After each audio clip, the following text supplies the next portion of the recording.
प्रस्तावना। हिमालय की गोद में। धुंधली सुबह के अंधकार में जब पर्वतों की चोटियां नीले आकाश को छूने का प्रयास करती थी, तब हिमालय के उस कड़े और कठोर पहाड़ की गुफा में एक ऐसी शांति पसरी हुई थी जो केवल तपस्वियों की प्रबल इच्छा शक्ति से टूट सकती थी। उस गुफा में बैठा था वो महापुरुष जो भविष्य के युगों को आकार देने वाला था, महादेव। वो योद्धा, वो गुरु, वो पिता जिसने अपने भीतर की ज्वाला को हिम से संयमित कर तब से एक ऐसा वंश रचा जो आने वाले युगों की नींव बनेगा। उसका नाम लोग श्रद्धा से लेते थे, पर वो स्वयं को केवल एक मानव मानता था। ऐसा मानव जो कर्म और धर्म के बीच की सूक्ष्म रेखा को अपने जीवन से स्पष्ट करता था। वो महादेव जिसे साधारण लोग देवता मान बैठे थे, वास्तव में एक विचार था, एक आदर्श। उसने कभी अमरता की कामना नहीं की, बल्कि ऐसी मृत्यु की इच्छा की जो भविष्य में पुनर्जन्म लेकर समाज को दिशा दे सके। महादेव की वो गुफा परिहा केवल एक साधना स्थल नहीं थी, वो एक विचार का जन्म स्थान था। परिहा का अर्थ था जहां प्रारंभ होता है आत्मसंयम। यहीं से शुरू हुई वायुपुत्रों की यात्रा। वायुपुत्र वे नहीं जो वायु के पुत्र मात्र थे, बल्कि वे जिन्होंने अपने विचारों, अपने शरीर और अपनी आत्मा को वायु की गति, हिम की दृढ़ता और अग्नि की शुद्धि से ढाला। वे योद्धा थे, पर केवल तलवारों के नहीं। वे तपस्वी थे, पर केवल जंगलों के नहीं। वे समाज के रक्षक थे, पर सत्ता के भूखे नहीं। महादेव ने जब पहली बार वायुपुत्रों की संकल्पना की, तब उसका उद्देश्य केवल एक था, ऐसा समाज बनाना जो न्याय और मर्यादा की रक्षा करे, चाहे उसके लिए कितने भी रक्त बहाने पड़े या स्वयं को कितनी भी बार जलाना पड़े। वायुपुत्रों की उत्पत्ति केवल हिम और वायु के संयोग से नहीं हुई थी। वो तो एक गूढ़ अनुष्ठान था जिसमें महादेव ने स्वयं को होम कर दिया था। उन्होंने अपने हृदय की शांति, अपने जीवन की स्थिरता और अपने निजी सुखों को उस यज्ञ में अर्पित किया था। और उसी अग्नि से जन्मे वे प्रथम वायुपुत्र। हर वायुपुत्र अलग था। कुछ शास्त्रों में पारंगत थे, कुछ शस्त्रों में, कुछ तटस्थ विचारक थे, कुछ उग्र क्रांतिकारी, पर सभी में एक समानता थी, महादेव का आदर्श। उनमें से अंतिम और सबसे अप्रत्याशित था रुद्र। रुद्र नाम से ही जैसे गर्जना करता हुआ, वो वायुपुत्र जो भीतर से जलता था, पर बाहर से हिम जैसा था। उसके मन में न्याय की ज्वाला थी और उसकी आत्मा में आकाश की गहराई। रुद्र महादेव का पुत्र नहीं था, पर उससे कम भी नहीं। उसका बचपन परिहा में ही बीता, जहां उसने युद्ध की शिक्षा ली, ध्यान की विधियां सीखी और समाज की जटिलताओं को समझा। पर रुद्र केवल युद्ध में निपुण नहीं था, वो विचारों में तेज, भावनाओं में गूढ़ और निर्णयों में अडिग था। उसी समय परिहा में एक और आत्मा आई, ईशानी। वो सौम्यता की मूर्ति थी, जैसे चंद्रमा की शीतलता और अग्नि की चमक एक साथ समा गई हो। उसकी दृष्टि में करुणा थी, पर हाथों में क्षमता। वो केवल रुद्र की संगिनी नहीं थी, वो उसकी दिशा थी। ईशानी का आगमन परिहा में संयोग नहीं था। महादेव ने वर्षों पहले देखा था कि जब रुद्र की शक्ति असंतुलित होगी, तब केवल एक ही ऊर्जा उसे संभाल सकेगी, प्रेम की। पर यह प्रेम केवल श्रृंगारिक नहीं था। यह वो प्रेम था जो युद्ध भूमि में रणचंडी बनकर उतरता है और तपस्थली में गौरी की तरह शांत रहता है। रुद्र और ईशानी का मिलन केवल दो आत्माओं का नहीं था, ये दो विचारों का समागम था, एक उग्र, एक शीतल। जब वे पहली बार एक साथ ध्यान में बैठे, परिहा की हवाओं ने जैसे दिशा बदल ली। ऐसा प्रतीत हुआ जैसे हिमालय स्वयं उन्हें आशीर्वाद दे रहा हो। पर जिस संसार में रुद्र और ईशानी के विचार पल रहे थे, वो संसार निर्विरोध नहीं था। परिहा से दूर दक्षिण की अंधेरी भूमि में उठ रहा था एक भयावह विचार, मिथ्याग्रह। मिथ्याग्रह एक व्यक्ति नहीं, एक विकृति थी। वो कभी महादेव का ही एक शिष्य था, तेजस्वी, तर्कशील और अपार क्षमता वाला। पर समय के साथ उसमें एक रोग पनपा, सत्ता की लालसा। वो न्याय नहीं चाहता था, केवल नियंत्रण चाहता था। उसने धर्म के मुखौटे पहन लिए, पर भीतर से वो छल और मोह का पुजारी था। मिथ्याग्रह ने धीरे धीरे एक छाया संस्था बनाई, मिथ्य संघ। ये संस्था बाहरी रूप से धर्म और ज्ञान का प्रचार करती थी, पर भीतर से समाज को जकड़ रही थी। अंधविश्वास, जातिभेद और सत्ता की एकाधिकारिता से। महादेव को इसका आभास था, पर उन्होंने शांति से मार्ग चुना। वे चाहते थे कि वायुपुत्र अपने विचारों और अनुभवों से स्वयं निर्णय ले। उन्होंने परिहा को वो केंद्र बनाया जहां स्वतंत्र विचार, कठोर अनुशासन और सार्वभौमिक मर्यादा को जन्म मिले। पर समय शांत नहीं रहता। मिथ्याग्रह ने अपनी ताकत बढ़ा ली थी। उसके अनुयायी अब समाज के हर कोने में थे, राजमहलों से लेकर गुरुकुलों तक। वो अब सीधा टकराव चाहता था, और इसी टकराव की आहट सुनकर परिहा के द्वार पर आया वह, जिसे शास्त्रों ने परशुराम कहा।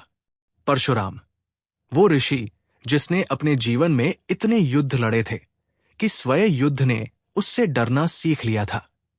वो एक समय महादेव से भी टकरा चुका था, विचारों में नहीं पर रणनीति में। वो कठोर था, अडिग था और न्याय के लिए निर्मम भी। परशुराम परिहा क्यों आया था? वो चेतावनी लेकर आया था। मिथ्याग्रह अब केवल विचार नहीं, एक रण है। यदि तुम युद्ध नहीं चुनते तो युद्ध तुम्हें चुन लेगा। महादेव ने शांत स्वर में कहा, हम वायुपुत्र हैं। हम युद्ध नहीं चाहते, पर अन्याय की तंद्रा तोड़ने के लिए यदि अग्नि जलानी पड़े तो हम हिम में भी ज्वाला खोज लेंगे। रुद्र और ईशानी अब युद्ध की छाया में थे। उनके बीच प्रेम था, पर उनके आगे संकट। मिथ्याग्रह का प्रभाव अब परिहा तक आने लगा था। समाज के भीतर से ही कुछ विचारक अब वायुपुत्रों की नीतियों पर प्रश्न उठाने लगे थे।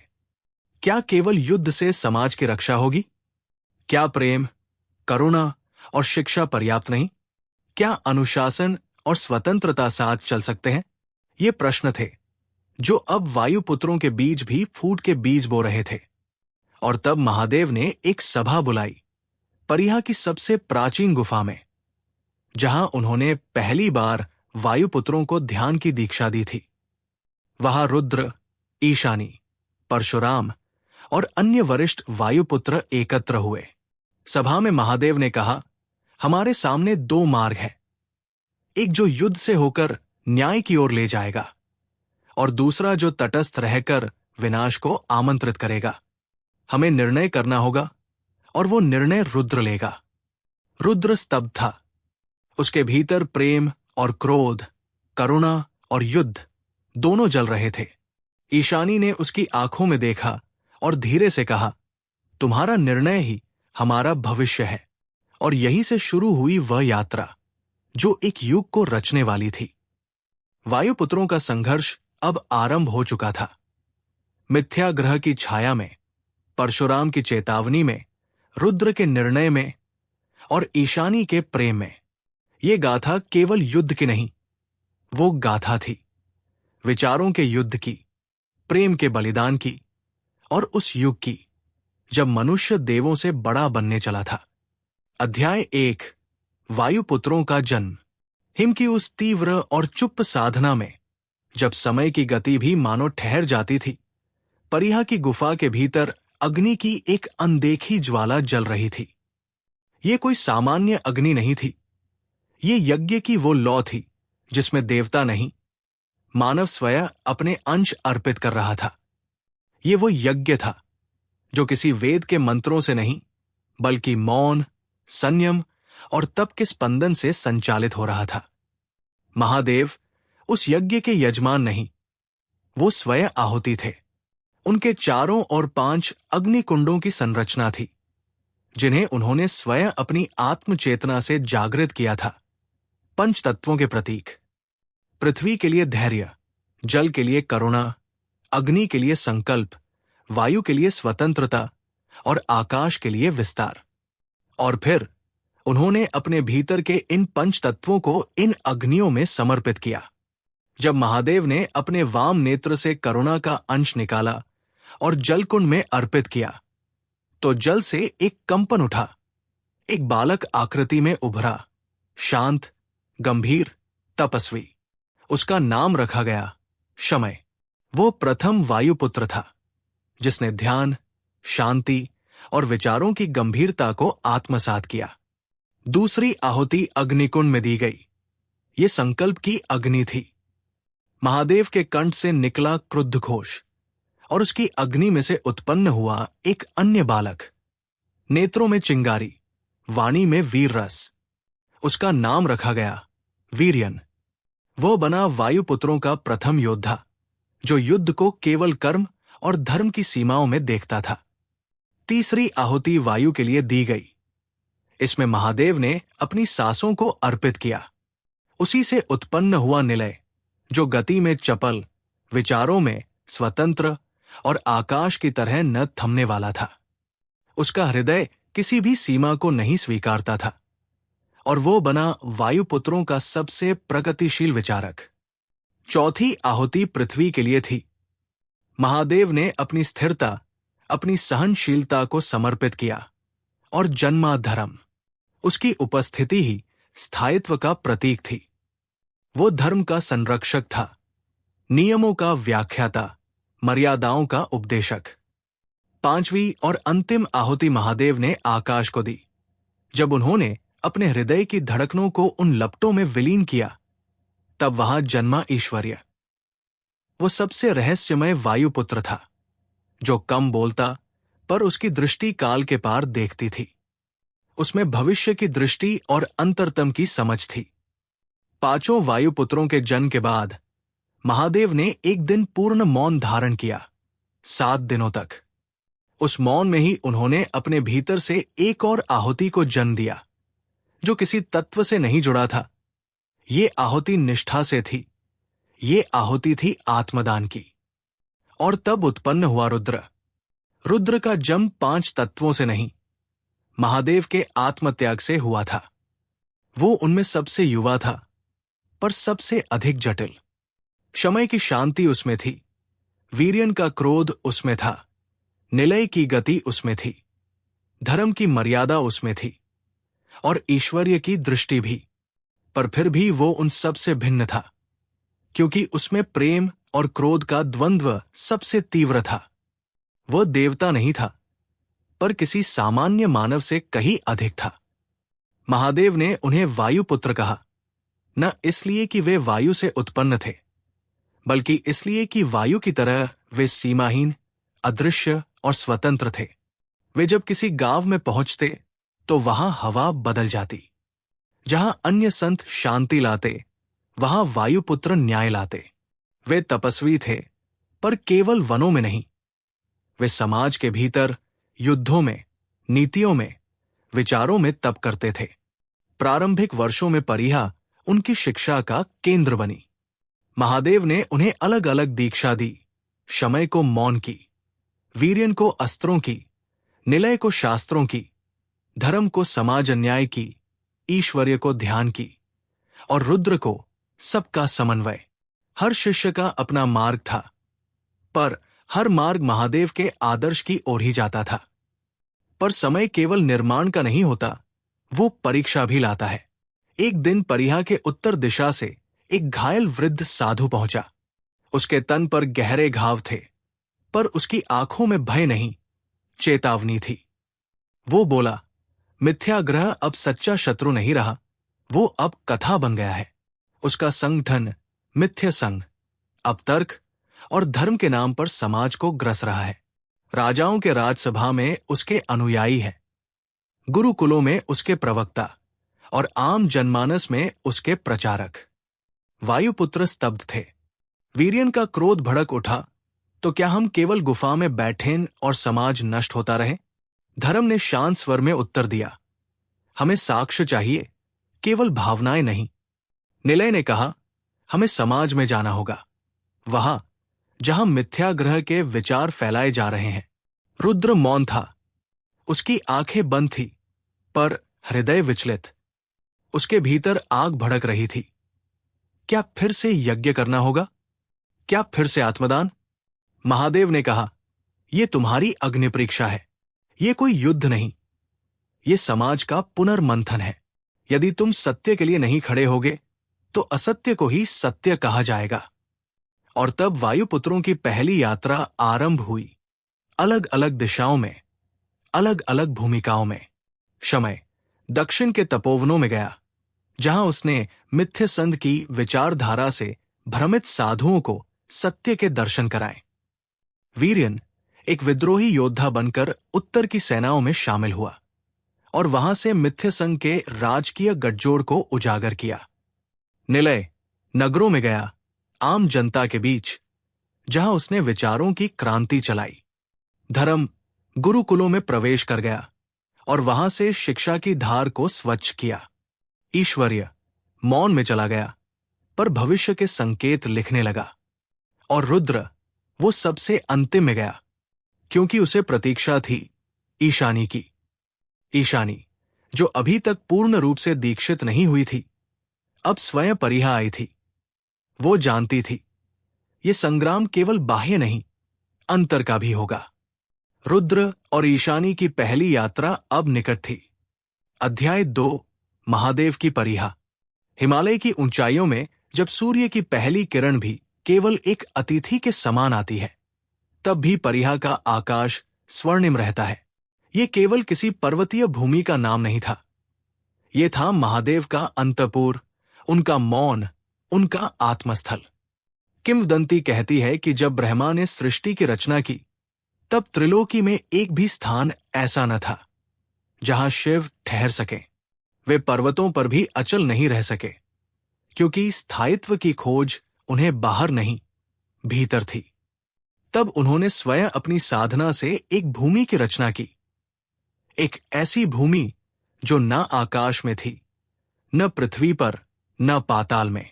वो केवल योग के बीच उत्पन्न होती थी, मध्यलोक। उसी मध्यलोक का स्थूल रूप था परिहा। परिहा का नाम स्वयं महादेव ने नहीं रखा था। वो नाम आया ईशानी से। जब उसने प्रथम बार इस भूमि को देखा, तो उसकी चेतना से फूटा एक शब्द था, परिहा। जहां परी सभी दिशाएं हार, समर्पण करती है। यह समर्पण केवल देह का नहीं था, अह का, भय का, कामना का, समय का। परिहा का प्रवेश द्वार स्वयं में एक परीक्षा था। वहां कोई द्वारपाल नहीं था, पर कोई भी प्रवेश नहीं कर सकता था। वो स्थान केवल उन्हीं को स्वीकार करता था जो अपने भीतर की अशांति से पार हो चुके हों। महादेव ने इस भूमि में केवल एक निर्माण किया था, मौनमणि, एक शिला जिसके ऊपर वे वर्षों तक ध्यानमग्न होकर बैठे। वो शिला कोई साधारण पत्थर नहीं थी। वो 5000 वर्षों के योग से तपकर एक जड़ चेतना में परिवर्तित हुई थी। जब भी वायुपुत्र उस शिला के समीप बैठते, उन्हें अनुभव होता कि कोई उनके मन के भीतर बोल रहा है, उत्तर नहीं दे रहा, केवल दर्पण दिखा रहा है। महादेव ने परिहा को किसी आश्रम या गुरुकुल की तरह नहीं चलाया। वहां कोई ग्रंथ नहीं था, न कोई पाठशाला। वहां शिक्षा मौन की थी। जो भी आता, उसे केवल एक बात कही जाती, पहले स्वयं से मिलो, शेष शिक्षा उसके बाद। ईशानी का प्रवेश परिहा में एक अपूर्व घटना थी। वो कोई शिष्या नहीं थी, वो स्वयं एक साधिका थी, जिसने सप्तमहासिद्धियों में 5 सिद्धियां स्वयं के प्रयास से प्राप्त कर ली थी। जब वो पहली बार परिहा पहुंची, महादेव मौनमणि पर स्थित थे। उनके नेत्र खुले थे, पर दृष्टि अदृश्य में बंधी हुई थी। ईशानी उनके सम्मुख खड़ी रही 5 दिन, बिना कुछ कहे। छठे दिन महादेव ने उसकी ओर देखा और केवल एक वाक्य कहा, तुमने अपने भीतर मृत्यु को देखा है, अब जीवन की अग्नि सीखनी है। उस दिन से ईशानी ने परिहा में रहना प्रारंभ किया। और परिहा, जो अब तक केवल एक पुरुष चेतना का विस्तार थी, अब उसमें स्त्रीशक्ति का प्रवाह भी जुड़ गया।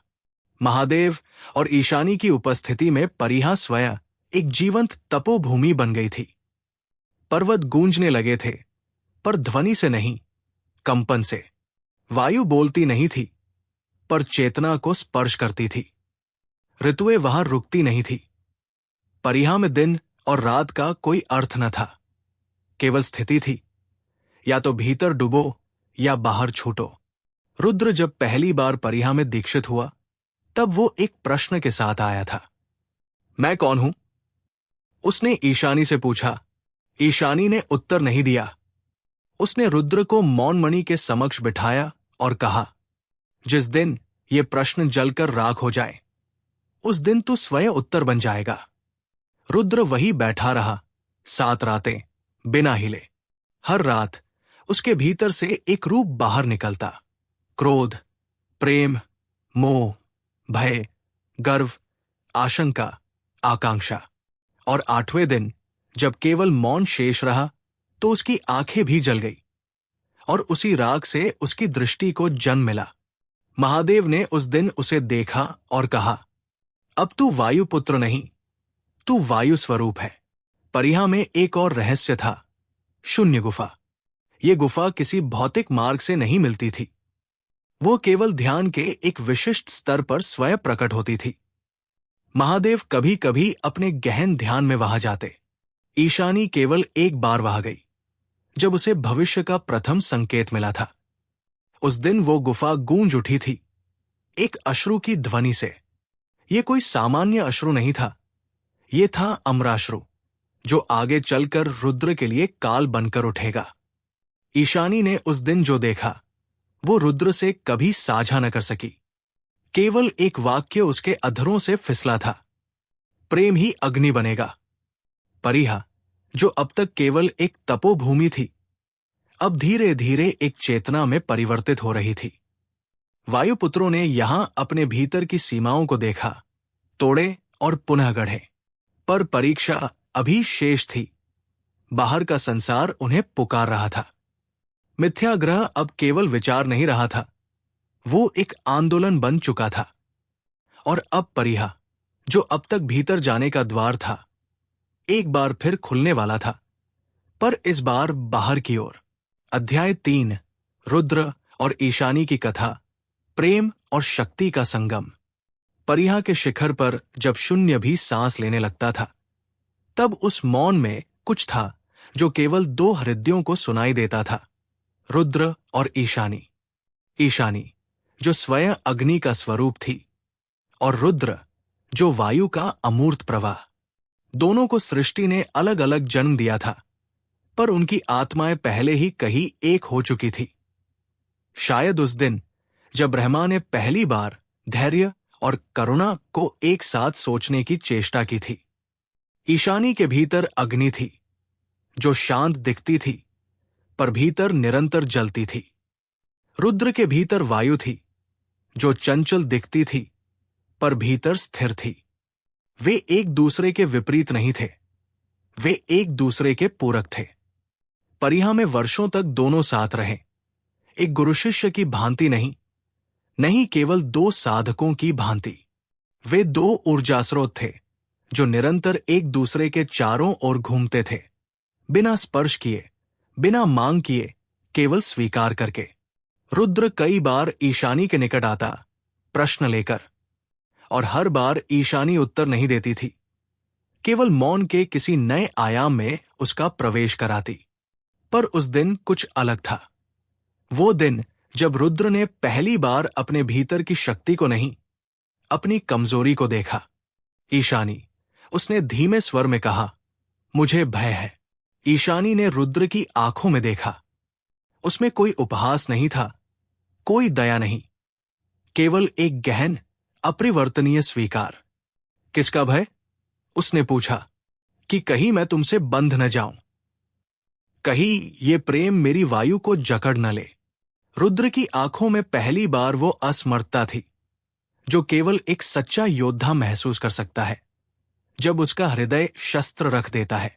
ईशानी ने धीरे से रुद्र का हाथ अपने हाथ में लिया, जैसे कोई नदी अग्नि को छूती है।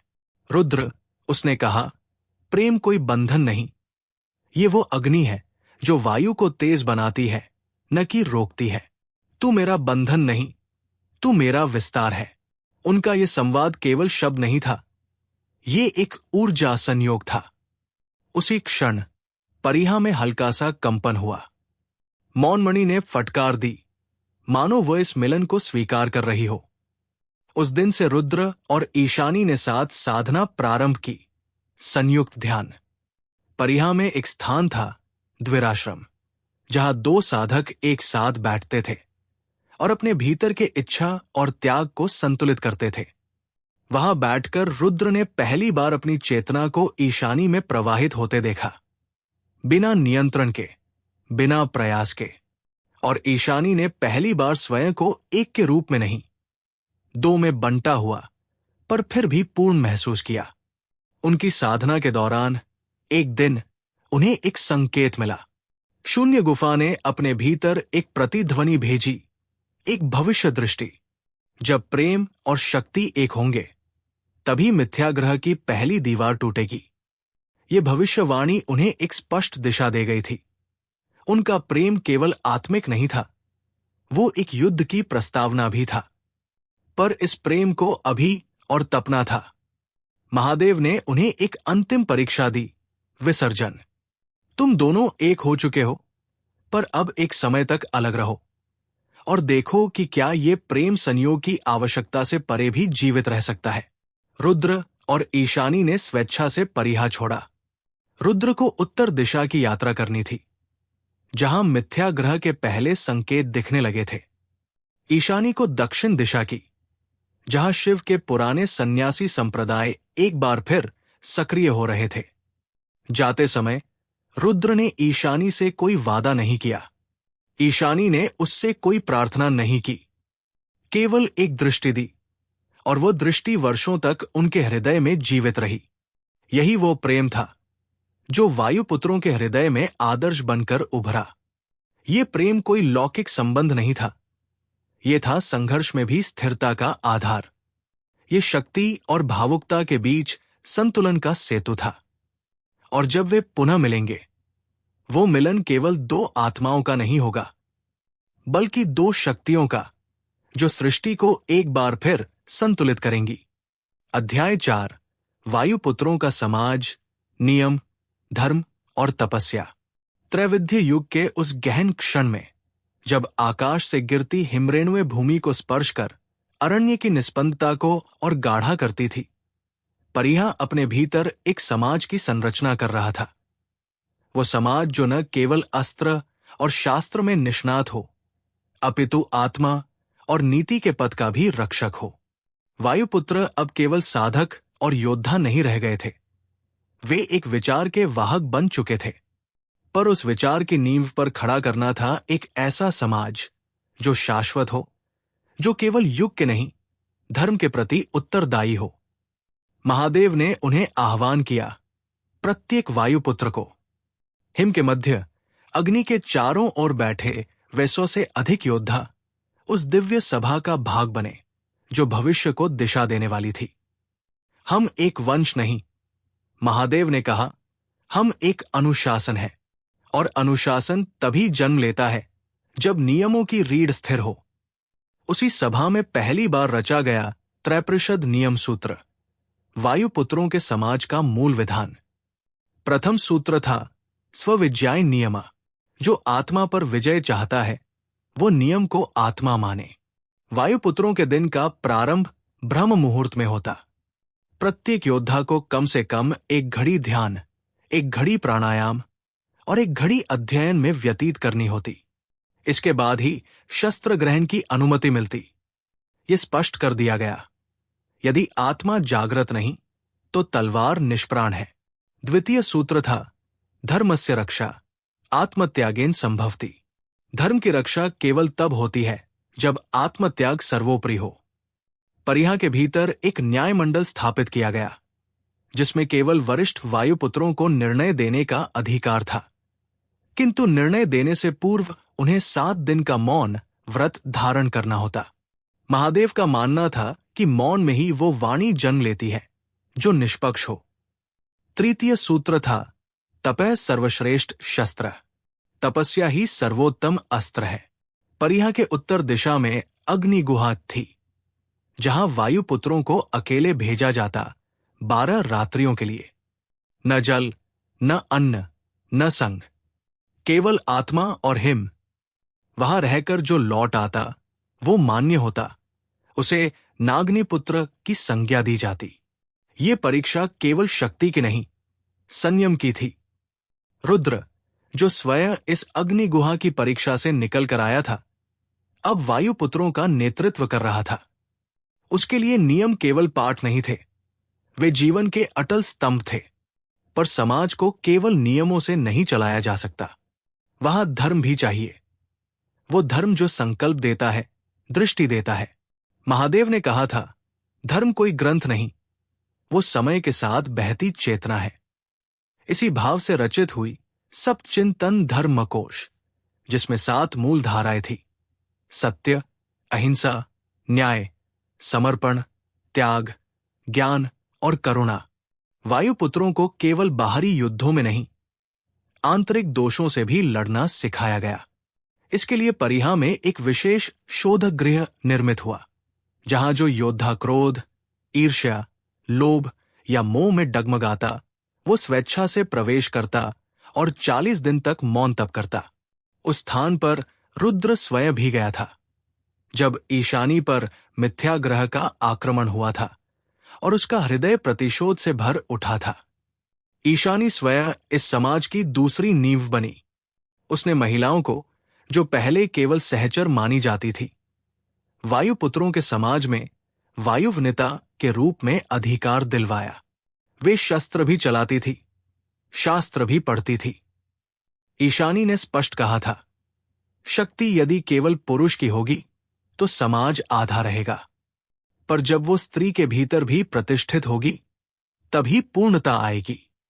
परिहा में प्रत्येक अमावस्या को सत्यगाथा दिवस मनाया जाता, जहां प्रत्येक वायुपुत्र को अपने जीवन की एक भूल, एक दुर्बलता सबके समक्ष स्वीकार करनी होती।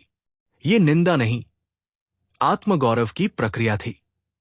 क्योंकि महादेव ने कहा था, जो अपनी असत्यता को स्वीकार नहीं कर सकता, वो सत्य का अधिकारी नहीं बन सकता।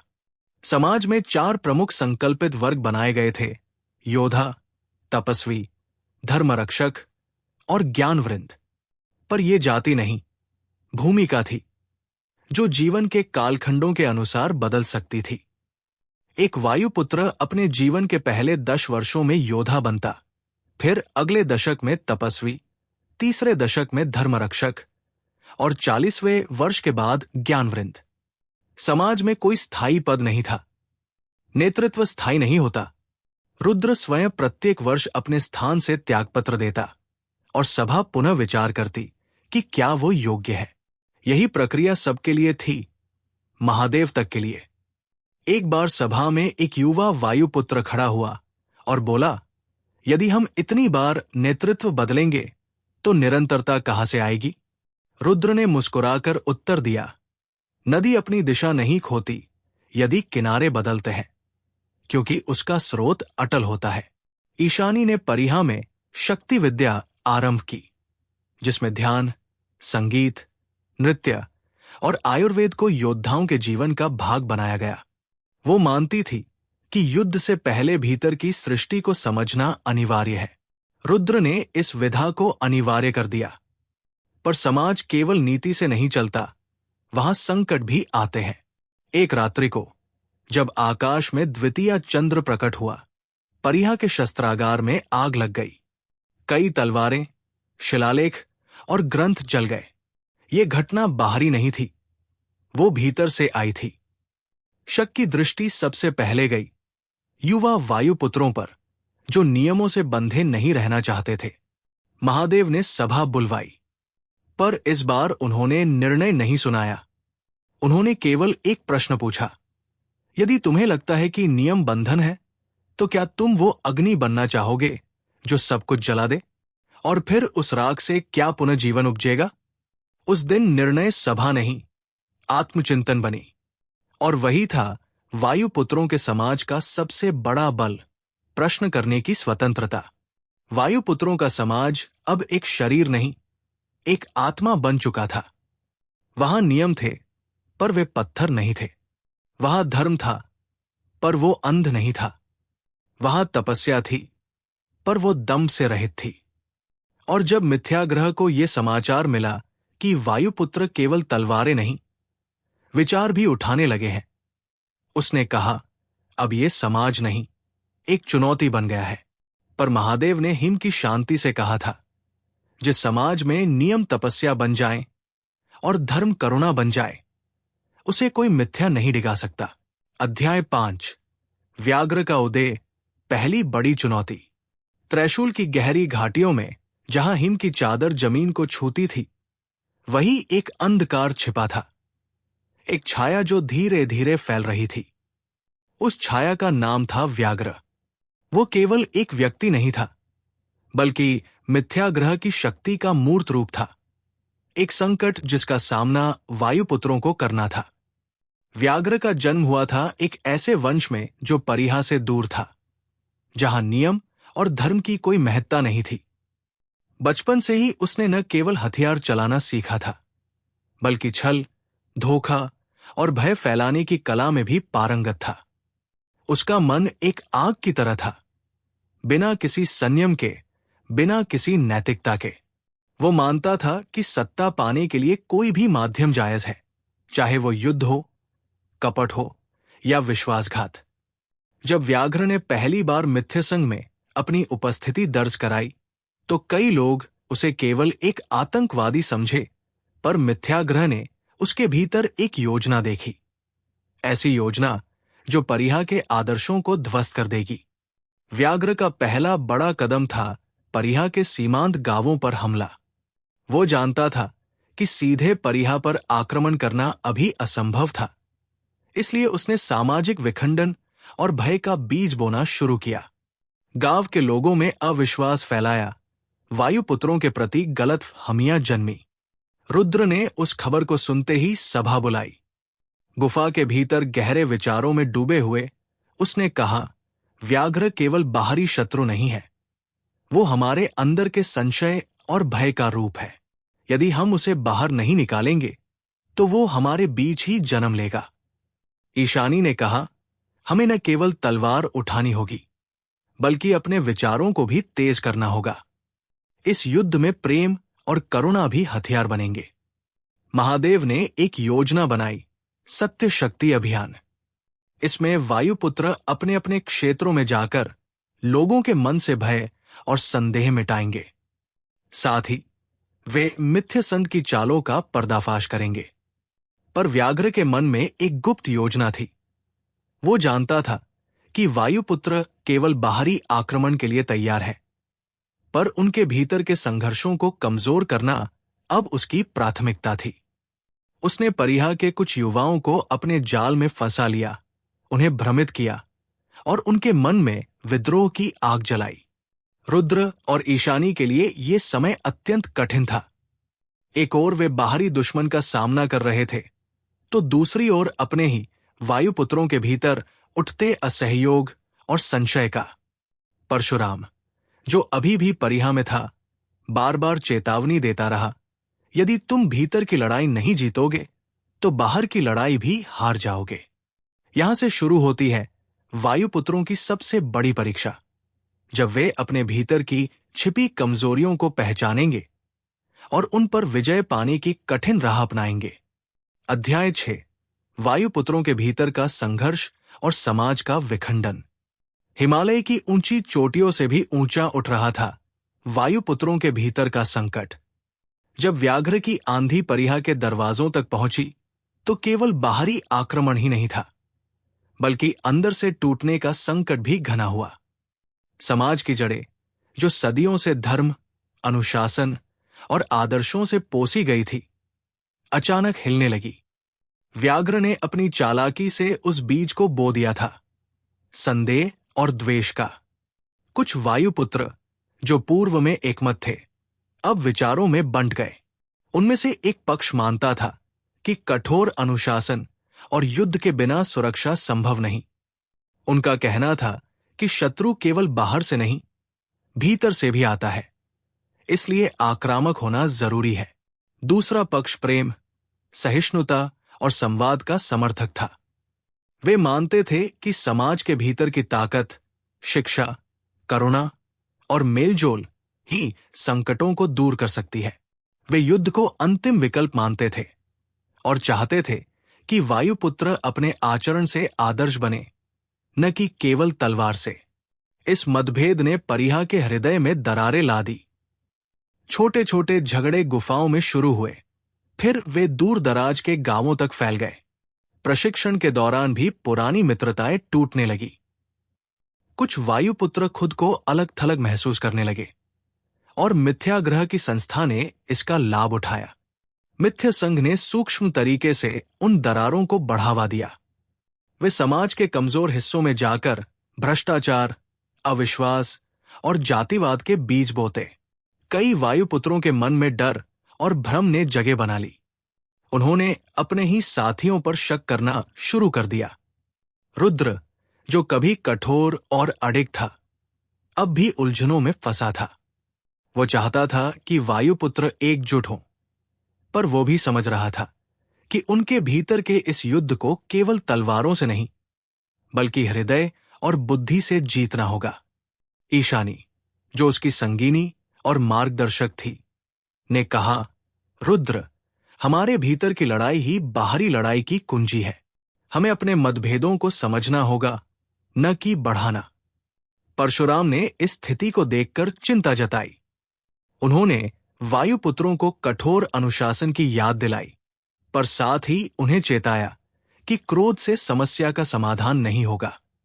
यदि तुम मन की आग को नियंत्रित नहीं कर पाओगे, तो वो सब कुछ जला देगी जो हमने बनाया है। परिहा में कई युवा वायुपुत्र ऐसे थे जो भ्रमित होकर मिथ्य संध की ओर झुकने लगे थे। वे सोचने लगे थे कि क्या वास्तव में महादेव और उनके अनुयायी ही सही थे? क्या उनका कठोर नियम और तपस्या ही समाधान था? मिथ्याग्रह का जाल फहराने लगा था। समाज के भीतर ये विखंडन और संघर्ष इतना गहरा हो गया कि पारंपरिक नियमों की मजबूती पर भी सवाल उठने लगे। गुरु शिष्य के बीच अविश्वास पनपने लगा। परंपराओं को चुनौती दी जाने लगी। ये वो समय था जब परिहा को केवल बाहरी संकट से नहीं, बल्कि अपने भीतर से भी बचाना था। और इसी बीच एक अप्रत्याशित घटना हुई। एक वायुपुत्र ने, जिसने कभी प्रेम और करुणा की बात की थी, अपने ही साथियों के खिलाफ युद्ध की घोषणा कर दी। ये टूटना केवल एक शारीरिक संघर्ष नहीं था, बल्कि विचारों का युद्ध था। एक ऐसा युद्ध जिसमें जीत या हार से बड़ा सवाल था, वायुपुत्र का भविष्य क्या होगा? ये अध्याय था वायुपुत्रों के भीतर छुपे उस द्वंद्व का, जिसने न केवल उनके समाज को बल्कि उनके आत्मबल को भी चुनौती दी। इसे जीतना था आसान नहीं, पर असंभव भी नहीं। अध्याय 7, परशुराम का आदर्श और वायुपुत्रों का पुनरुद्धार। परिहा की गुफाओं में गूंज रही थी वो अनकही आवाज, जो युगों से दबे संघर्षों को जगाने लगी थी। वायुपुत्रों के भीतर की दरारें गहरी हो चुकी थी, पर अब वे एक नई सुबह की ओर बढ़ रहे थे। ये सुबह लेकर आया था परशुराम, वो ऋषियोद्धा जो कठोरता और करुणा दोनों का दर्पण था। परशुराम का आगमन केवल एक चेतावनी नहीं था, वो एक उम्मीद की लौ था। उसकी छवि में एक गूढ़ आदर्श था, कठोरता की सीमा तक तपस्या और न्याय की सर्वोच्चता। वो केवल तलवार नहीं लेकर आया था, बल्कि वह जीवन के उन सिद्धांतों को भी सामने रखता था जो वायुपुत्रों को फिर से जोड़ सकते थे। परशुराम ने परिहा में एक सभा बुलाई, जहां सभी वायुपुत्र उपस्थित थे। उसकी आवाज में दृढ़ता थी, पर कहीं कहीं एक ममता की झलक भी थी। वास्तविक शक्ति तलवार में नहीं, बल्कि विचार और चरित्र में होती है। तुम लोगों ने जो भी मतभेद उठाए, वे ठीक है, पर उससे बड़ा तुम्हारा उद्देश्य होना चाहिए।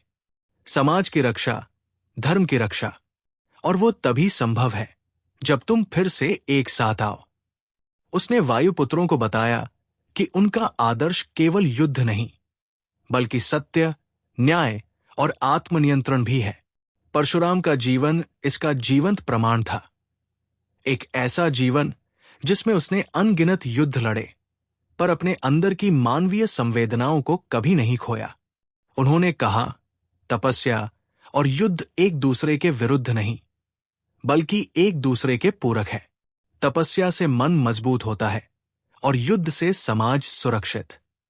तुम्हें अपने भीतर के द्वंद्व को समझना होगा और उसे पार करना होगा। परशुराम के उपदेशों ने वायुपुत्रों के दिलों में एक नई जागृति पैदा की। उन्होंने पुनः महादेव के आदर्शों को याद किया कि समाज केवल तलवार से नहीं, बल्कि विचारों की जंग से भी संरक्षित होता है। इस जागरूकता के साथ उन्होंने परिहा के अनुशासन को पुनः अपनाना शुरू किया। उन्होंने प्रशिक्षण और तपस्या दोनों को समान महत्व दिया। शस्त्र के अभ्यास के साथ ध्यान और योग को भी शामिल किया गया। युवा वायुपुत्रों ने समझा कि शक्ति के कई रूप होते हैं। बाहरी शक्ति और आंतरिक शक्ति दोनों का संतुलन आवश्यक है। समाज के भीतर भी बदलाव आया। वायुपुत्रों ने अपने मतभेदों को दूर किया और एक दूसरे को समझने का प्रयास किया। प्रेम और सहिष्णुता के साथ कठोर अनुशासन को जोड़ा गया। वे अब केवल योद्धा नहीं थे, बल्कि एक नई विचारधारा के वाहक बने। परशुराम ने विशेष रूप से रुद्र और ईशानी को मार्गदर्शन दिया। रुद्र के भीतर की आग को नियंत्रित करना सिखाया और ईशानी की करुणा को सही दिशा में केंद्रित किया। उनके अनुसार ये जोड़ी वायुपुत्रों का नेतृत्व कर सकती थी, यदि वे अपने भीतर संतुलन बनाए रखें। परशुराम की शिक्षाओं ने वायुपुत्रों को एक नई ऊर्जा और विश्वास दिया। वे अब न केवल बाहरी आक्रमण से लड़ने को तैयार थे, बल्कि अपने भीतर की कमजोरियों और संदेहों से भी पार पाने को। मिथ्याग्रह की छाया अब भी गहरा रही थी, पर वायुपुत्रों ने पुनः अपनी एकता और आदर्शों की ताकत से उस अंधकार का मुकाबला करने की ठानी। ये पुनरुद्धार था, एक ऐसा पुनरुद्धार जिसने वायुपुत्रों को उनके सच्चे स्वरूप में लौटाया।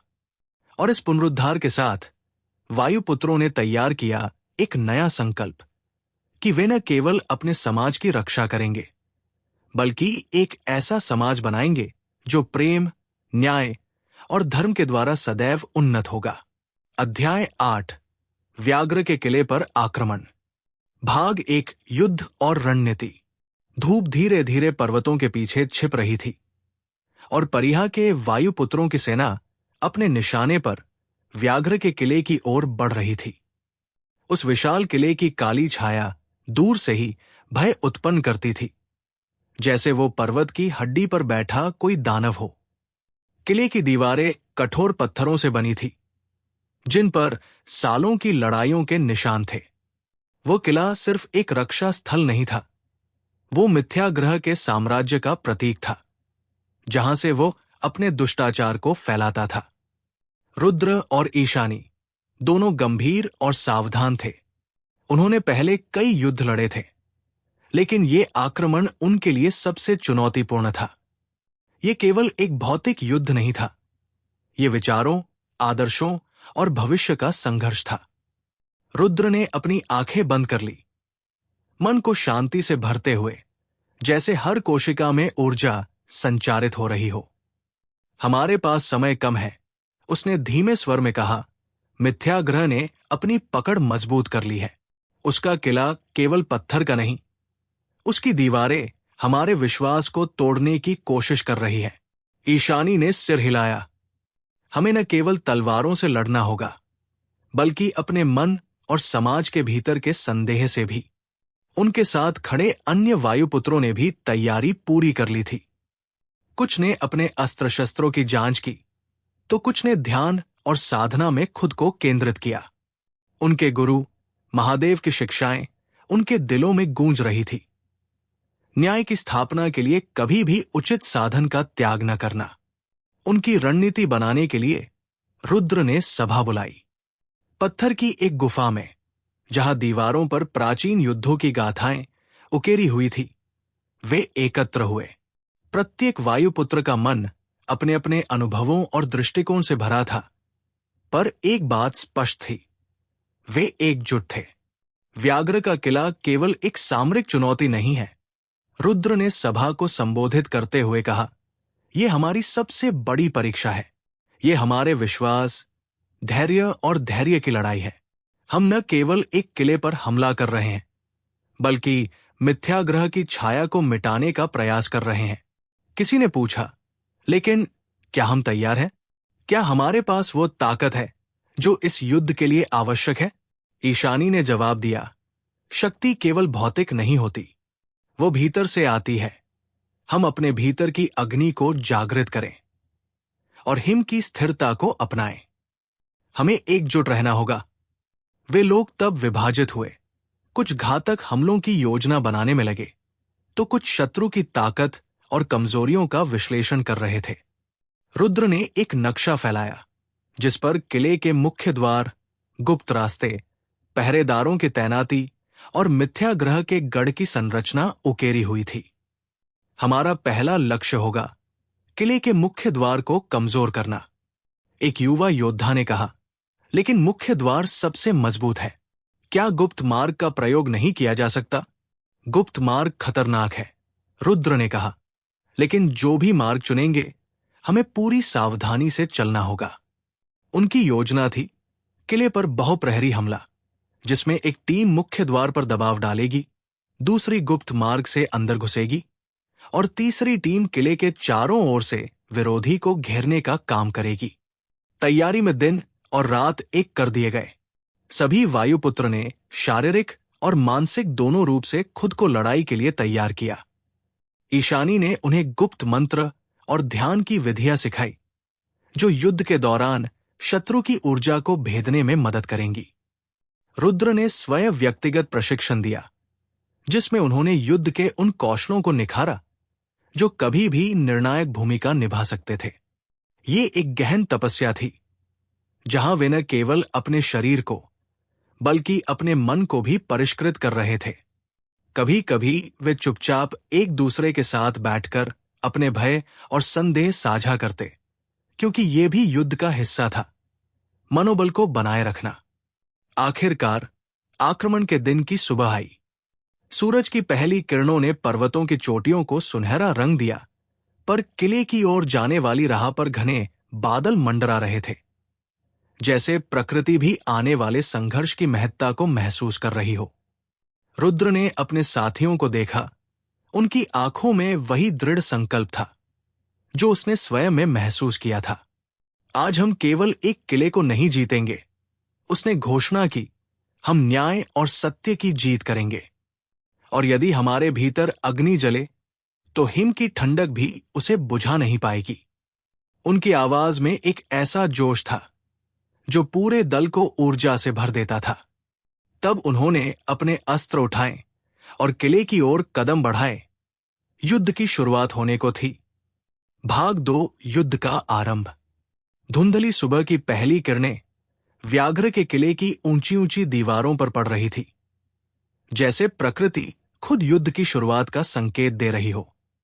वायुपुत्रों की सेना, जो वर्षों की तपस्या, अनुशासन और प्रशिक्षण से निर्मित थी, अब उस किले के सामने खड़ी थी, जहां व्याघ्र अपने काले पंख फैला चुका था। रुद्र अपनी तलवार के मूर्धन्य को धीरे से पोंछता हुआ अपने साथियों की ओर देख रहा था। उसके चेहरे पर दृढ़ता और संयम के बीच एक ज्वाला जल रही थी, जो केवल शत्रु को मारने की चाह नहीं, बल्कि न्याय की आग थी। ईशानी उसके बगल में अपने तेज दृष्टि से मैदान का निरीक्षण कर रही थी, जैसे हर खतरे को पहले ही पहचान लेना उसकी नियति हो। आज हम केवल एक किले पर आक्रमण नहीं कर रहे, बल्कि मिथ्याग्रह की जड़ को काट रहे हैं। रुद्र ने अपनी आवाज को गूंजदार करते हुए कहा, हर कदम सोच समझकर उठाना होगा। हम अग्नि की तरह जलेंगे, लेकिन हिम की तरह अडिग रहेंगे। रणनीति पहले से ही तैयार थी। परशुराम ने अपने वर्षों के युद्ध अनुभव से यह सुनिश्चित किया था कि वायुपुत्र केवल ताकतवर ही नहीं, बल्कि चालाक और समझदार भी हों। उन्होंने छिपे हुए मार्गों का अध्ययन किया था, किले की कमजोरियों को समझा था और विरोधी सेनाओं के बीच झगड़े उत्पन्न करने की योजनाएं बनाई थी। आग की लपटें युद्ध के गर्जन और तलवारों की टकराहट की आवाजें दूर नहीं थी। व्याघ्र की सेना, जो किले के भीतर गढ़ी गई थी, पूरी तरह तैयार थी। उनके पास भी कठोर रणनीति और भयंकर योद्धा थे, जो अपने नेता के लिए अपने प्राण न्योछावर करने को तैयार थे। जैसे ही वायुपुत्रों ने आक्रमण शुरू किया, पहली बार तलवारों की चोट और युद्ध के स्वर से पूरी घाटी गूंज उठी। लड़ाई के बीच रुद्र और व्याघ्र की नजरें मिली। दो विपरीत शक्तियां, दो विचारधाराएं। उनका संघर्ष केवल बाहरी नहीं, बल्कि आंतरिक भी था, जो हर वार में झलकता था। ईशानी ने अपने साथियों को मनोबल बढ़ाने के लिए मंत्रोच्चारण शुरू किया। उसकी आवाज जैसे युद्ध के शोर के बीच एक शांत नदी की तरह थी। उसने रणभूमि पर करुणा और शक्ति दोनों का संगम दिखाया, जो वायुपुत्रों को और अधिक दृढ़ बना रहा था। लेकिन युद्ध केवल तलवारों और भालों का संघर्ष नहीं था, यह विचारों का भी युद्ध था, जहां हर रणनीति, हर चाल, हर निर्णय ने भविष्य के युगों का निर्धारण किया।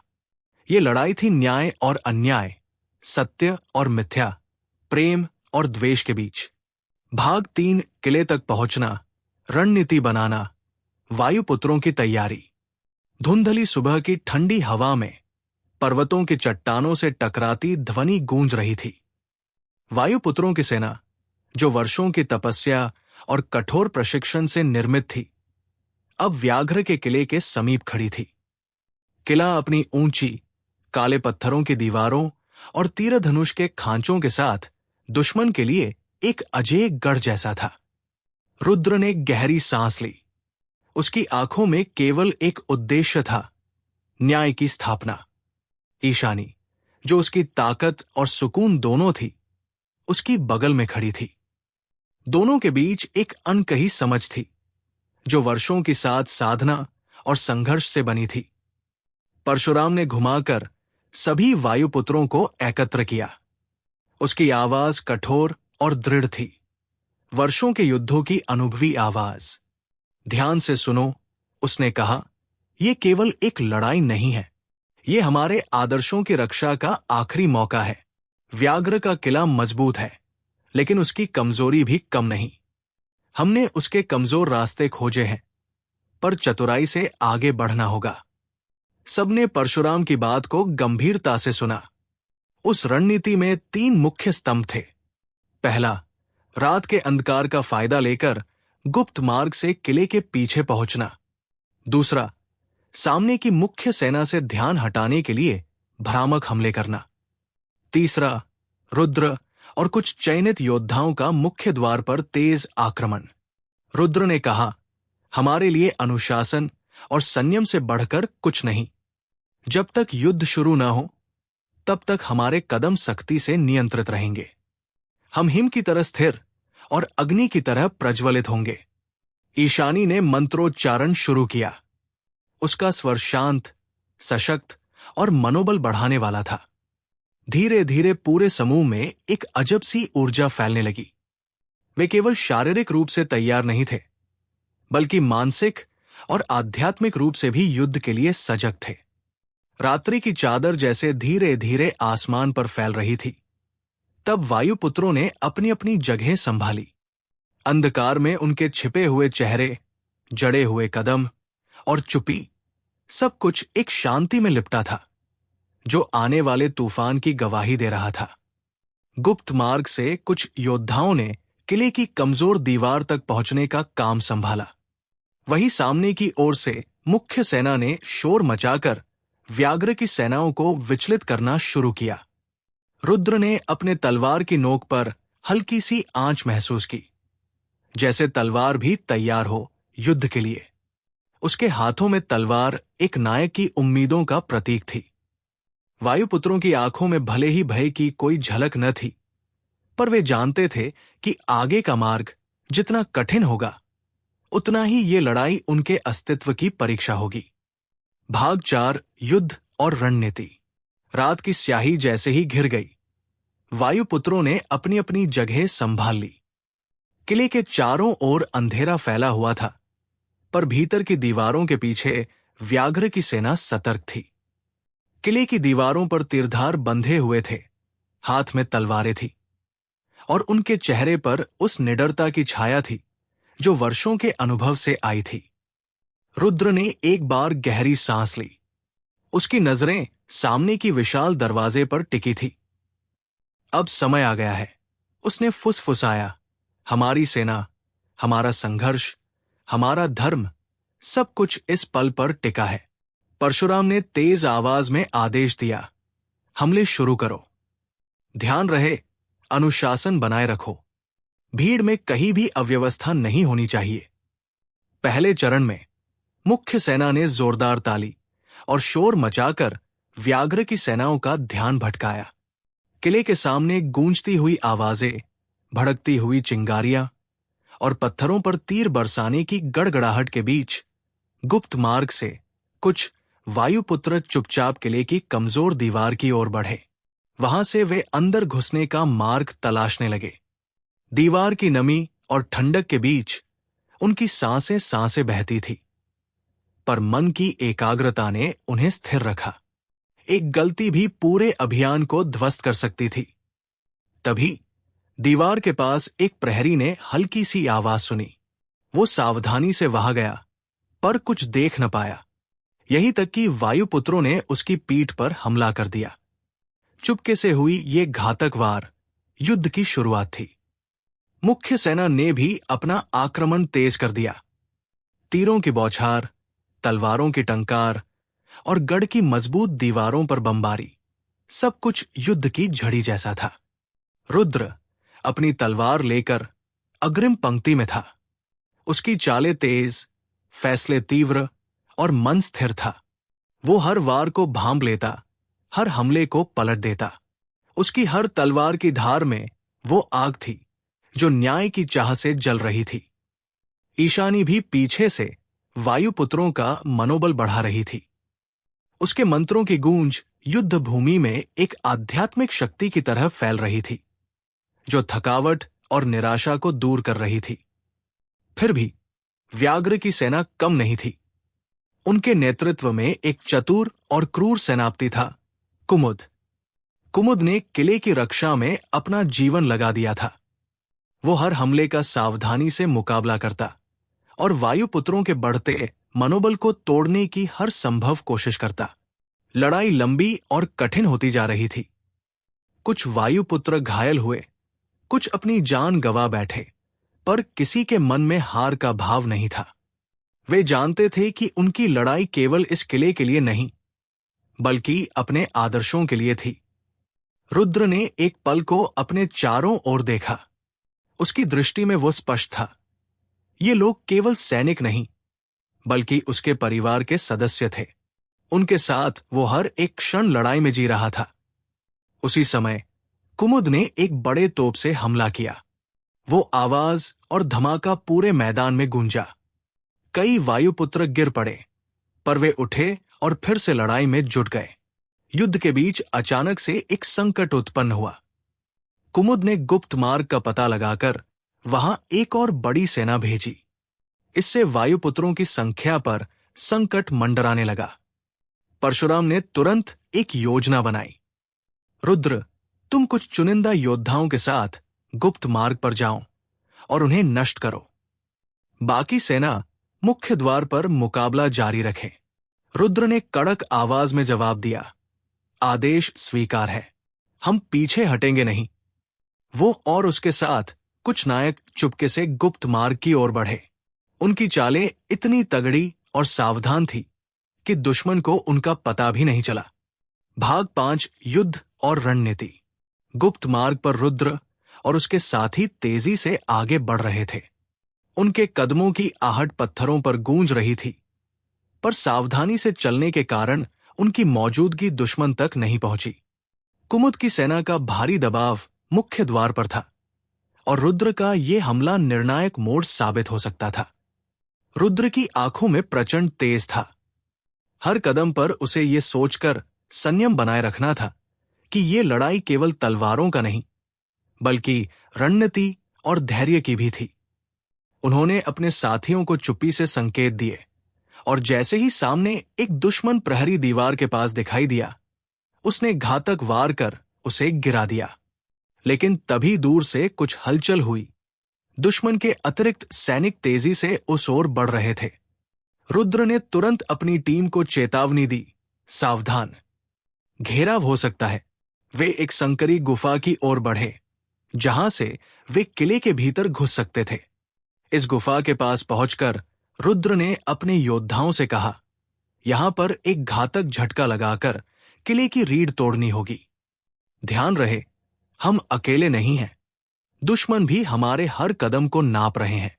उनकी तलवारें चमक रही थी, चेहरे पर गंभीरता और मन में अटूट विश्वास था। इस बीच किले के मुख्य द्वार पर भी लड़ाई और भी प्रबल हो चुकी थी। परशुराम के आदेशानुसार मुख्य सेना ने युद्ध को स्थिर बनाए रखा, दुश्मनों के वार को नाकाम करते हुए।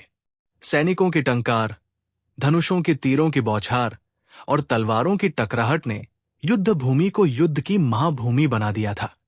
इसी दौरान ईशानी ने अपने मंत्रों से वायुपुत्रों के साहस और शक्ति को बढ़ाया। उसकी आवाज मानो देवों की गूंज हो, जो हर हारे हुए योद्धा के हृदय में नया जोश भर रही थी। कुमुद, व्याघ्र का सेनापति, हर पल अपनी रणनीति बदल रहा था। वो जानता था कि वायुपुत्रों की शक्ति केवल भौतिक नहीं, बल्कि आध्यात्मिक भी थी।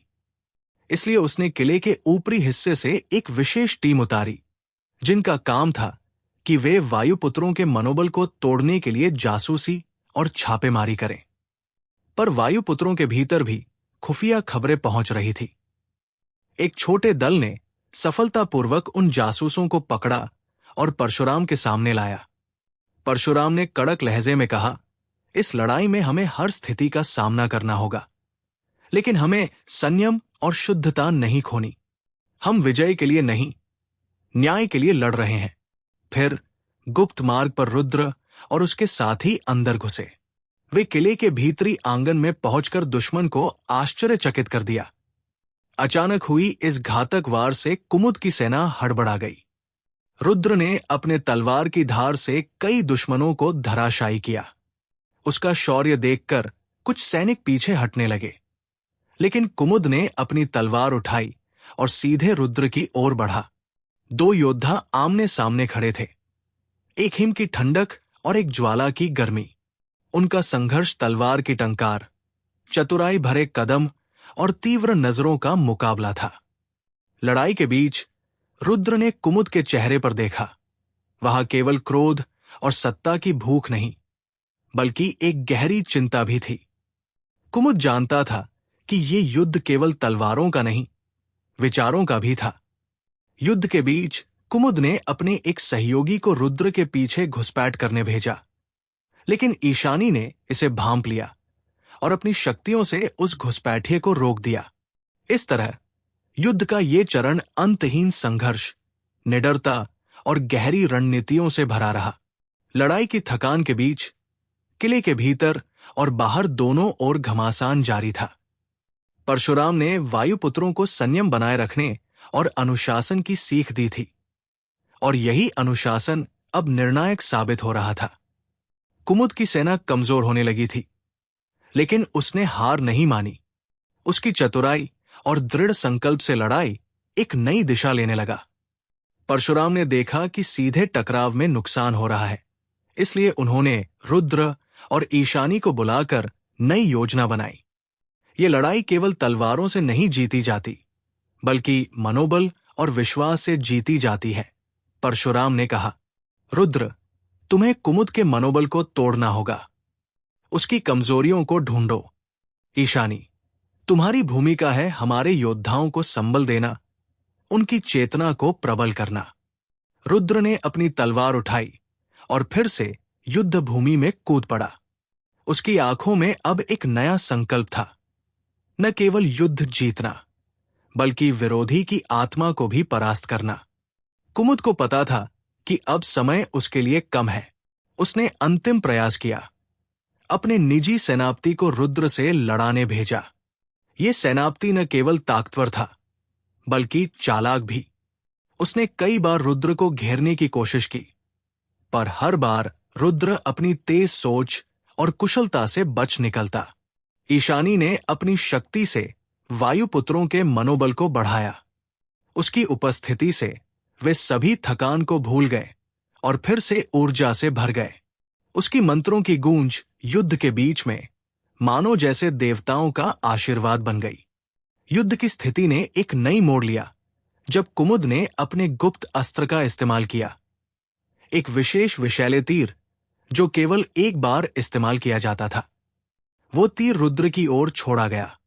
रुद्र ने अपनी तीव्र बुद्धि से तीर को भांप लिया और उसे अपने कवच से टकराकर चकनाचूर कर दिया। परंतु उस तीर ने भीषण विस्फोट किया और आसपास के कई योद्धाओं को घायल कर दिया। ये देखकर वायुपुत्रों का मनोबल कुछ क्षण के लिए गिरा, पर रुद्र ने तुरंत उन्हें संभाला। ये लड़ाई कठिन है, पर हम हारेंगे नहीं। याद रखो, हम न्याय के लिए लड़ रहे हैं, भय के लिए नहीं। आखिरकार कुमुद की सेना थकने लगी। उनके भीतर भय और अनिश्चितता ने घर कर लिया। वायुपुत्रों ने इसी क्षण को भुनाया और जोरदार हमला किया। किले की दीवारें टूटने लगी और कुमुद के सेनापति एक एक कर हार मानने लगे। कुमुद खुद भी अब घिरे हुए था। उसने आखिरी बार अपने तलवार उठाई, पर रुद्र ने उसे रोक दिया। कुमुद, रुद्र ने कहा, यह युद्ध समाप्त हो चुका है। अब वक्त है निर्णय का। क्या तुम भी इस नए युग की ओर चलोगे या फिर पुराने अंधकार में लौट जाओगे? कुमुद की आंखों में पहली बार पश्चाताप की चमक थी। उसने धीरे से तलवार नीचे रख दी। परशुराम ने कड़े स्वर में कहा, यह केवल एक जीत नहीं, पुनर्निर्माण की शुरुआत है। व्याघ्र का किला अब हमारे लिए एक स्मारक नहीं, बल्कि चेतना का मंदिर बनेगा। और इसी के साथ वायुपुत्रों ने केवल युद्ध नहीं जीता था, बल्कि समाज के भीतर व्याप्त अंधकार और भेदभाव को भी हराने का संकल्प लिया। ये युद्ध एक अंत नहीं था, बल्कि नए युग की शुरुआत थी, जब विचारों और आत्माओं ने मिलकर एक नया समाज रचा। अध्याय 9, रुद्र के वंश की अंतिम परीक्षा, न्याय और बलिदान। भाग 1। धुंधली शाम का उजाला धीरे धीरे परिहा की प्राचीन घाटी में समा रहा था। पर्वतों की छायाएं गहराती जा रही थी और साथ ही रुद्र के भीतर एक उबलता हुआ संघर्ष भी। यह संघर्ष केवल बाहरी शत्रुओं से नहीं था, बल्कि अपने ही वंश, अपने ही विचारों और अंतर्मन की आंतरिक जंग भी थी। रुद्र की नजरें दूर क्षितिज पर टिकी थी, जहां व्याघ्र के किले की काली परतें जैसे आसमान को चुनौती दे रही थी। यह किला मात्र पत्थरों का निर्माण नहीं था, ये वायुपुत्रों की मान्यताओं, उनकी सीमाओं और उनके भविष्य का प्रतीक था। इसी किले के अंदर छिपा था उनका सबसे बड़ा संकट और परीक्षा। परशुराम के आगमन के बाद से परिहा में बदलाव के संकेत स्पष्ट थे। वायुपुत्रों का समाज टूटने लगा था। उनके बीच अविश्वास की दीवारें खड़ी हो गई थी।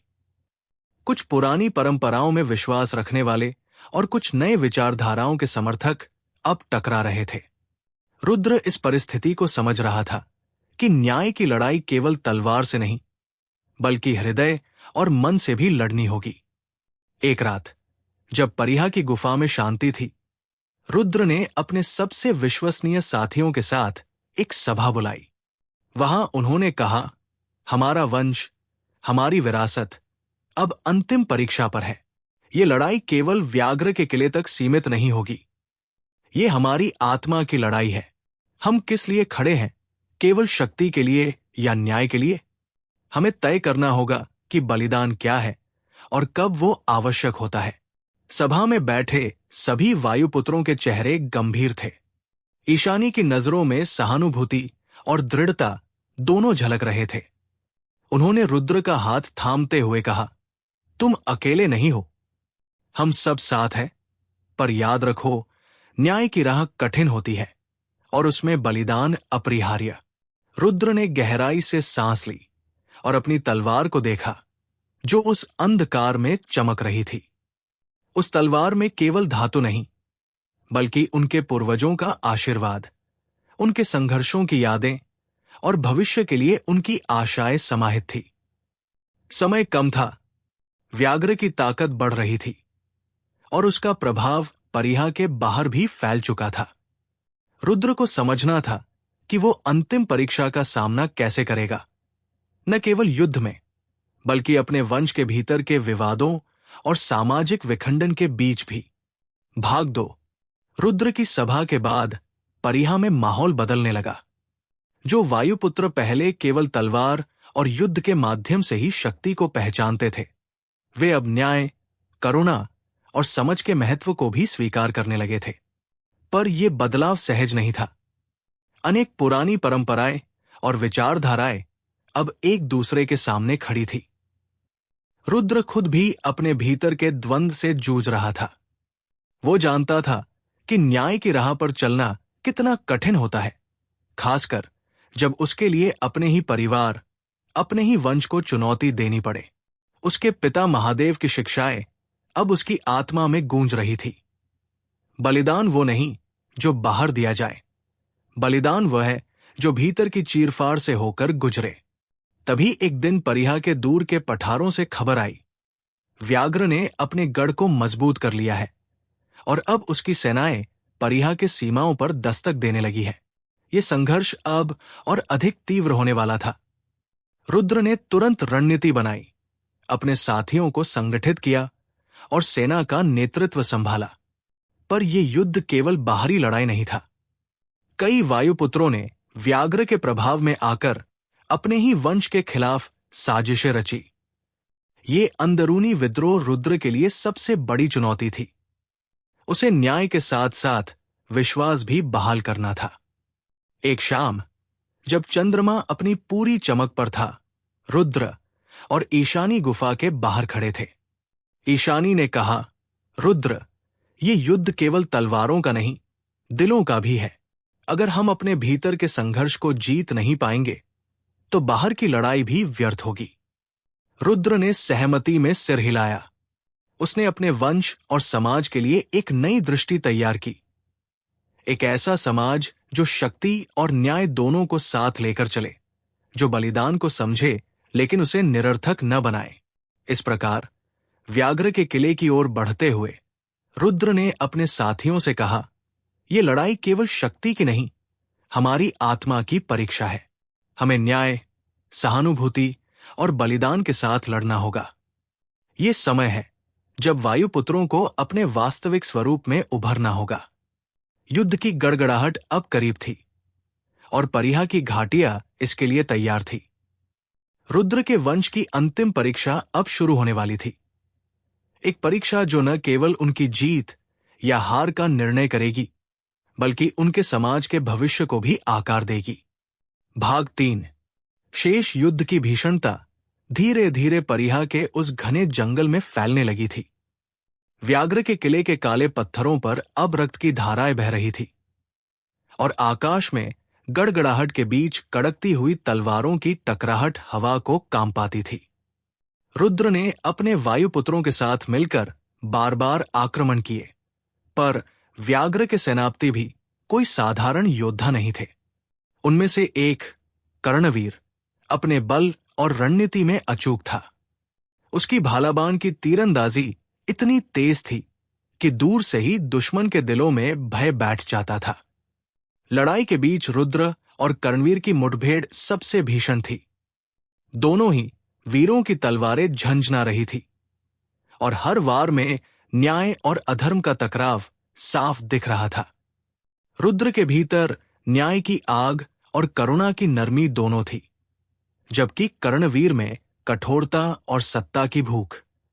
उनके बीच वार्तालाप के कुछ पल भी थे जब तलवारें ठहरी। रुद्र ने कहा, कर्णवीर, अब और रक्तपात से क्या हासिल होगा? न्याय के मार्ग पर लौटो। ये वंश केवल समाज की सेवा के लिए है।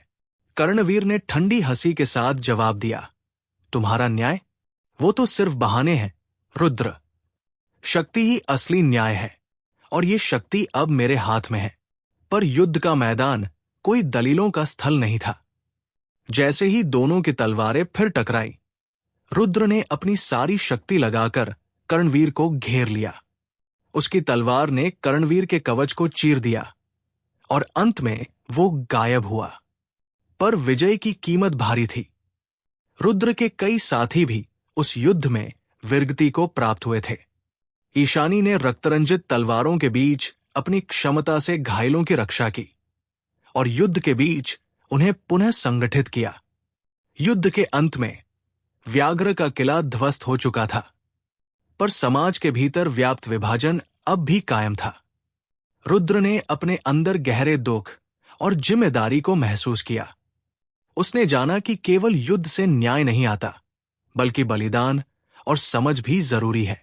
उन्होंने एक सभा बुलाई जहां सभी वायुपुत्र और उनके अनुयायी इकट्ठे हुए। रुद्र ने कहा, यह केवल एक लड़ाई नहीं थी, ये हमारी आत्मा की परीक्षा थी। हमने जो कुछ भी खोया है उसे पुनः पाने के लिए हमें अपने भीतर के विभाजन को मिटाना होगा। न्याय तभी संभव है जब हम एक हों। सभा में कुछ विचारकों ने कहा, क्या अब भी प्रेम और करुणा का स्थान है? क्या हम पुनः वही गलतियां नहीं दोहराएंगे? रुद्र ने दृढ़ता से उत्तर दिया, हमारी जीत केवल तलवारों से नहीं, हमारे दिलों से होनी चाहिए। हमें अपने वंश की विरासत को पुनः स्थापित करना होगा। एक ऐसा समाज जहां न्याय और करुणा साथ साथ चलें। यही उस क्षण था जब वायुपुत्रों ने अपने आप को पुनः परिभाषित किया। परशुराम के कठोर मार्ग और महादेव के शांति के आदर्श के बीच एक नया रास्ता निकला, न्याय और बलिदान का रास्ता, जो केवल तलवार की धार पर नहीं बल्कि आत्मा की गहराई में रचा जाता था। रुद्र ने अपनी तलवार जमीन पर रख दी, पर उसकी आंखों में अभी भी वो आग जलती रही जो न्याय के लिए आवश्यक थी। ये आग अब केवल एक लड़ाई की नहीं, बल्कि एक युग के निर्माण की थी, जहां वायुपुत्र न केवल योद्धा बल्कि समाज के सच्चे संरक्षक बने। इस प्रकार रुद्र के वंश की अंतिम परीक्षा समाप्त हुई, पर उनके संघर्ष की गाथा अभी भी जारी थी। न्याय और बलिदान का ये संगम आने वाले युगों के लिए मार्गदर्शक सिद्ध होने वाला था।